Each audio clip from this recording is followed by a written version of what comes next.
Our hearts beat to the city streets. We began to feel the fire.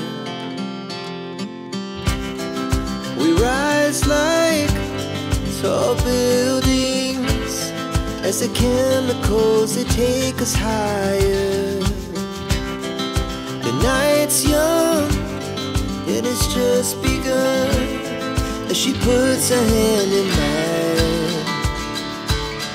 We wanna chase the night, wanna dance to the light, pull the stars from the sky, just two hearts running wild. Never sleep, never stop, as we shout from the top. We're gonna be two hearts running wild.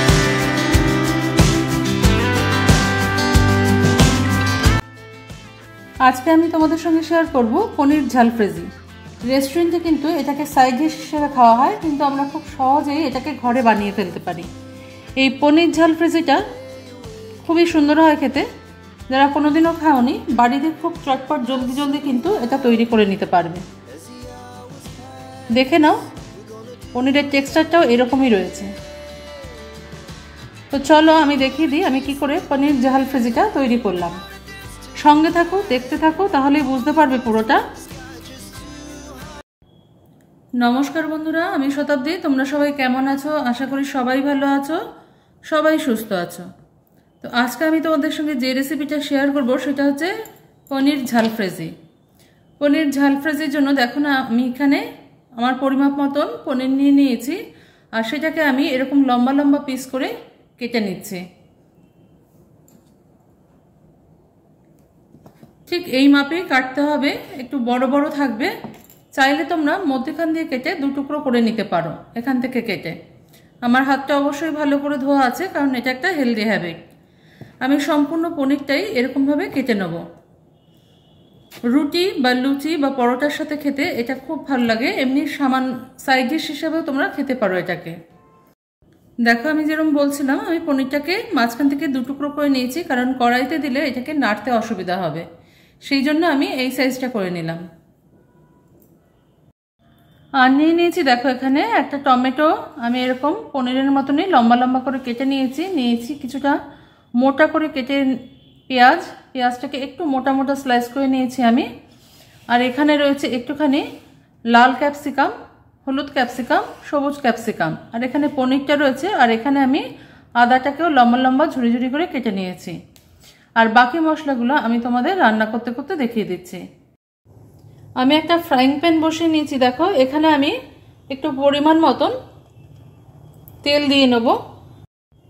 তেলটা যখন একটু গরম হয়ে আসবে, এর মধ্যে দিয়ে দেবো আমি গোটা জিরে, দিয়ে দেবো একটু চিলি ফ্লেক্স। যখন এই জিরাটা খুব বেশি দেবে না, একটা সুন্দর গন্ধ ছাড়বে জিরা শুকনো লঙ্কা ভাজা, তখন আমরা এর মধ্যে অ্যাড করে দেবো পনিরগুলো।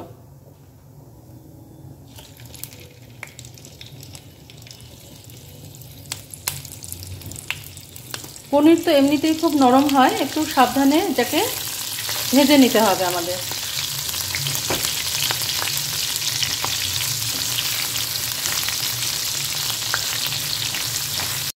এবার দেখো আমি সামান্য একটু নুন দিয়ে দেবো, আর সামান্য একটু হলুদ দিয়ে দেবো।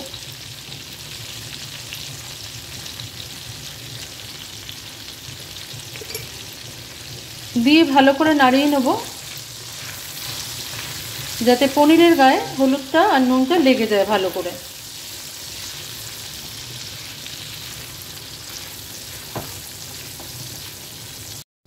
এবার দিয়ে দেবো একটুখানি লাল লঙ্কার গুঁড়ো।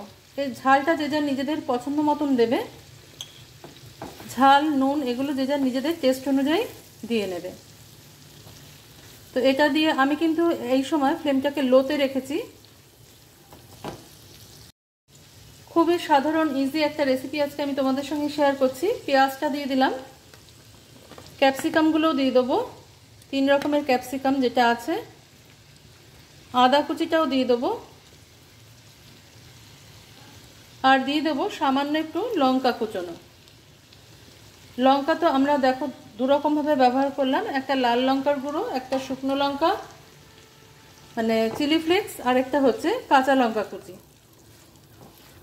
তো এটাকে দিয়ে আমরা ভালো করে এটাকে কিছুক্ষণ সময় নাড়িয়ে চাড়িয়ে নেবো, যেটাকে আমরা সতে করা বলে থাকি।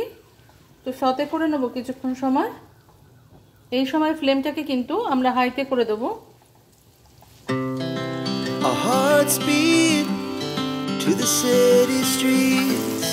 We began to feel the fire.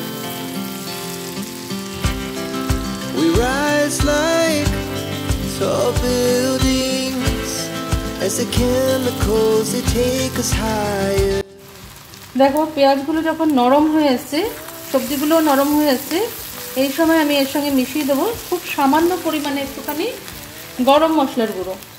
এটা অপশনাল, তবে দিলে ভালো লাগে। এই যে সামান্য একটুখানি গরম মশলার গুঁড়ো চারিদিকে ছড়িয়ে দিলাম, আর দিয়ে দেবো সামান্য একটুখানি গোলমরিচের গুঁড়ো। এই দুটো জিনিস দিলে একটু ফ্লেভারটা ভালো হয়। আর দিয়ে দেবো একইভাবে কেটে রাখা একটা টমেটো, যেটা আমি কেটে রেখেছিলাম। টমেটোটা আমি শেষে দিলাম, কারণ টমেটো দিয়ে জল ছাড়ে বলে। যদিও বীজটা আমি ফেলে নিয়েছি, বীজটা ফেলে নিতে হবে।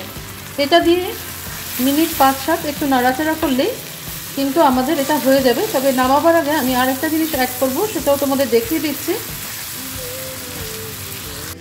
খুব সামান্য পরিমাণে একটুখানি হোয়াইট ভিনিগার আমি এর মধ্যে যোগ করে দিলাম। নামানোর আগে যোগ করে দেবো প্রচুর পরিমাণে ধনেপাতা। অসাধারণ খেতে হয়, খুব সোজা তৈরি করাটা। সব জিনিস যে থাকতেই হবে ঘরে এমন কোনো কথা নেই, শুধু পনির আর পেঁয়াজ দিয়ে করলেও হয়। তো যদি ভালো লাগে রেসিপিটা, বাড়িতে একবার ট্রাই করে দেখবে তোমরা অল্প জিনিস দিয়ে।